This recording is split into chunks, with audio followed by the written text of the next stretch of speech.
We have a gigantic fun vlog, but sadly, it is the last time we play at Poker House, so enjoy. We start off at the 1-2 streets, a $500 buy-in, and we have Queen Deuce of Clubs in a double board, no limit hold'em bomb pot. There's $40 in the middle to win, and the top board comes 7 Queen 5 with 2 hearts, and the bottom comes 6-10 King with 2 clubs. On the flop, surprisingly, it checks to me, and we're going to bet here with our top pair and flush draw. So we put out $25 and we get 3 callers. So now the pot is brewing $140 in the middle, and we get both turns. The top one is the 5 of spades. The bottom is the 5 of clubs. I think these are great cards for us to continue on. So when it checks to us, we're going to find a very special sizing here. Unlike PLO or Omaha bomb pots, no limit hold'em, it's much harder to have the nuts on both boards. So we want to apply max pressure and get the hands that beat us, like ace-10 of hearts and king-queen that have equity, to fold now. So we decided to put out a chunky bet of $175. There isn't a single hand that can beat us on the bottom board because we have the flush, and we also block hands like king-queen of clubs, ace-queen of clubs, ace-5 of clubs. So we have to win on one board if we do get called. So that's the point. This is for value. We're only ahead on the turn, and we never know what the river can be, so we want to bet big now to fold out all those hands that could beat us on the river.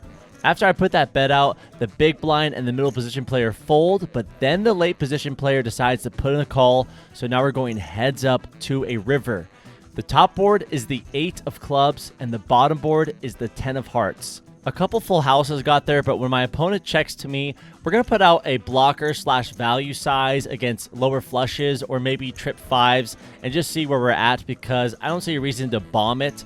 We essentially are going all in, though. I don't know why I picked this weird size compared to my stack size. So we end up putting $200 out in the middle, and we end up getting snap called. We're ready to chop, but we are so surprised when our opponent turns over 8-7 of clubs, mistaking the top board for 2 pair, but our queens and 5s beat his 2 pair because they're larger than his. And then the bottom board, he had it open as straight draw. He just thought I was bluffing, so he decided to only call to chop the pot. Very weird, but this is a gift, and we scooped this $890 pot to start the session off. This is the first hand we had when we sat down, so let's continue the vlog. If you're looking for some fun poker like this that's accessible and on your phone, join the Cheddar Club on Club GG. The link is in my bio. I'd really appreciate it, and I get to play with you guys as well. I hop on there every once in a while playing 5 cent $1 or 1-2, no limit hold'em, and sometimes I'll get crazy in the PLO streets. So click the link in the bio and join the Telegram group, and I'll see you on the virtual felt. And this next hand folds to us, and we're under the gun +2, and we're going to raise it up to $15 with pocket 7s. We end up getting 4 callers. Heading 5 ways to a flop is never fun, but we are quite surprised when it comes 4, 5, 6 with 2 spades. We have an open-headed straight draw. This is a board I would never see bet multi-way ever out of position, so we check, and it gets to the cutoff, and he bets $45. The button calls, and I don't think it's time to raise just yet. Our opponents have better hands like pocket 4s, 5s, and 6s for sets, and I know we block 7-8 for the nuts, but maybe we can find a better turn to check raise on. So we call, and the turn is exactly what we're looking for, the 8 of hearts. It does introduce another straight draw. I don't think it would make any sense to lead here, so we're going to check. And then the cutoff, who was the aggressor, decides to check on this card as well. And then the button decides to bet $115. And now this is our moment to spring the trap to check raise. This is the strongest play we can do, so we decide to check raise to $325. The cutoff folds, the original aggressor, and then the button decides to call. This pot is huge. It's nearly $900, and the river pairs the board with the 6 of clubs. This is a gross card, and I think betting here will accomplish nothing. We'll essentially only get called by better hands or hands that we chop with a 7. So I think it's a good spot to check call. And we also got to remember that both flush draws miss. So let's say our opponent was chasing a flush draw, putting us on a straight. Maybe he'll turn his hand to a bluff now and think that we don't have a straight and we're weaker than we think. Maybe we had a hand like 2 pair, or we had an overpair that was overplaying. Maybe he'll assume that. So now it's time to go into check call mode. And our opponent decides to go all in. I've already made my decision after tanking on this river. I snap call, and guess what our opponent does? He mucks. He doesn't even show his hand. I could not believe it. I guess we got the good read in, and we're so happy we went to check call mode because you have not called a bet. And we're going to scoop a $1,500 pot. If you're enjoying the vlog, consider subscribing and joining my journey. It's a lot of fun, and if you turn on the notification bell, you'll be notified every time I upload. Thank you so much for your support. Another pocket pair. We're on the big blind this time with pocket nines. There's 4 limps to me. I think it's a good hand to raise, so we make it $30. And then the limper decides to raise to $110. All right, we know that he has a strong hand, so when it folds to us, we're only looking for 1 card, and that's a 9. So we decided to put in the call here. So it's a $200 pot, and the flop is king 3-4 with 2 clubs. I check, and our opponent bets $100. This is very standard. I think we should stick around for 1 street and see what happens on the turn. So we put in the call. We're a little curious and a little sticky here. So when the turn is the 2 of spades, I check, and he bets 200 again, and this is where we give up. I'm assuming he has ace, king, pocket kings, aces, maybe even queens and jacks sometimes, and we do not beat any of those hands. So we fold, and he shows us ace, king of spades, so we're glad we got out of there. And yeah, this is a hand where I fold, which is not a normal thing in the vlog. Then this hand, we're in the cutoff with pocket jacks, a lot of pocket pairs in this vlog. It folds to middle position player, and he decides to raise up to $20 with pocket jacks, a premium. We're going to re-raise a 3-bet to $60. Now it gets back to the opponent in middle position. It's heads up. What is he going to do? He decides to 4-bet to $150. I think we just got to call here in position and see a flop.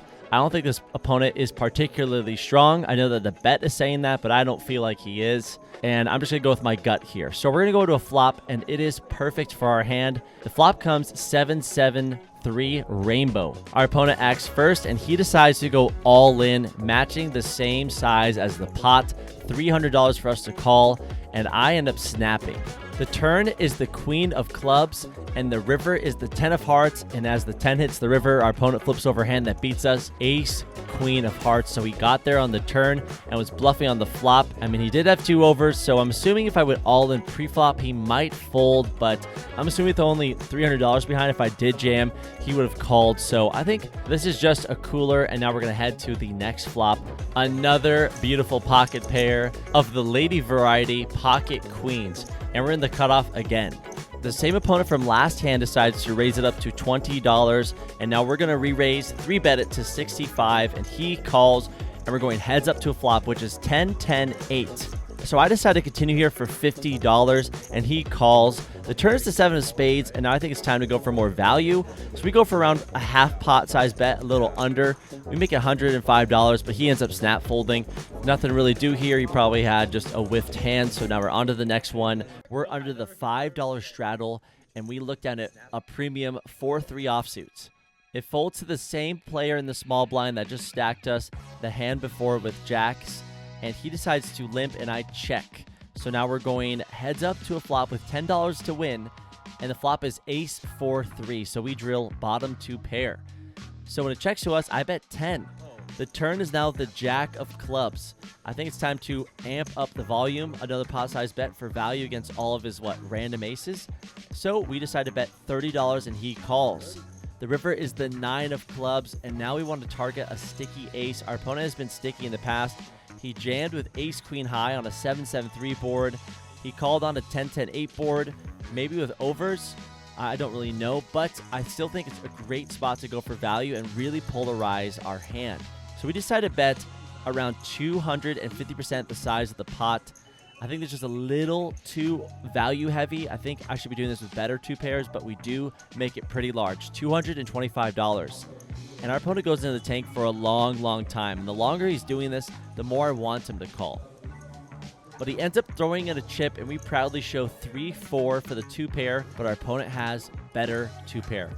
He has the Robbie, and we just value owned ourselves so hard, and I'm not very happy about this. Not very proud either, but sometimes when you go for too much value, you get punished, especially with bottom 2 pair, and this was a big bottom 2 pair lesson that I had to learn, and ouch. On to the next. In this next hand, we look down at king jack offsuit in the cutoff. There's an aggro whale who's sticky. The same guy stacked us with jacks. And he decides to raise up to $15, and I think I make a mistake here. I should be raising this hand rather than flatting, especially king jack offsuit. We should be calling our suited king jacks, but whatever, I digress. We call, and also the big blind, so we're going 3 ways to a flop, which is quite good actually. Queen, 10, 6, 2 clubs. We have an open-ended straight draw and 1 overcard. It checks to the aggressor. He bets $15 again. I think about raising, but I decide to just put in the call and the big blind fold, so now we're heads up. And the turn is the king of spades. Our opponent decides to down bet again for $30, and I think this is where we spring the trap. We need to make him pay to see his flush draw if he does have one. We make it $90 over this raise. I think we should go a little bit bigger, but this is okay. And he ends up calling. Now we got a decent sized pot building, and the river is the 9 of hearts. So now we have the second nuts, and then our opponent decides to do something very bizarre. He leads for $150. And in my head, I made a quick assumption that if I raise, I'm never going to get called by better. So we snap call, and our opponent had a hand that we were beating, which was king 9 offsuit for a rivered 2 pair. And I think my snap call is sort of lazy, and I should be thinking about this opportunity as a spot to gain value and okay with getting called by chops. I mean, only one hand beats us, and that's ace jack. So I think it's all good. I kind of beat myself up after the hand, but we do scoop a $500 pot, and that's what we need to focus on, is that we did win. But that's the most important thing about poker. How do we avoid losing the most money, and how do we make the most money in each hand dealt and each pot that we play? And this is where the vlog is about to go crazy. We move to Mark's game. This is a very special game in Poker House that was running back in the day. There's PLO bomb pots. It's a 1-3, 1K max. So wish us luck. We're going to move our stack over to the new table. I had to snap a picture of Gil's stack. He won the biggest pot of his life with the small blind versus big blind action where they ended up getting all in pre-flop. You'll see that in his vlogs in the next few weeks. And then as we're sitting down waiting to get some cards, there's already been a $180 straddle. So it goes 1, 3, 6, 12, 24, 48, 92, and then $184.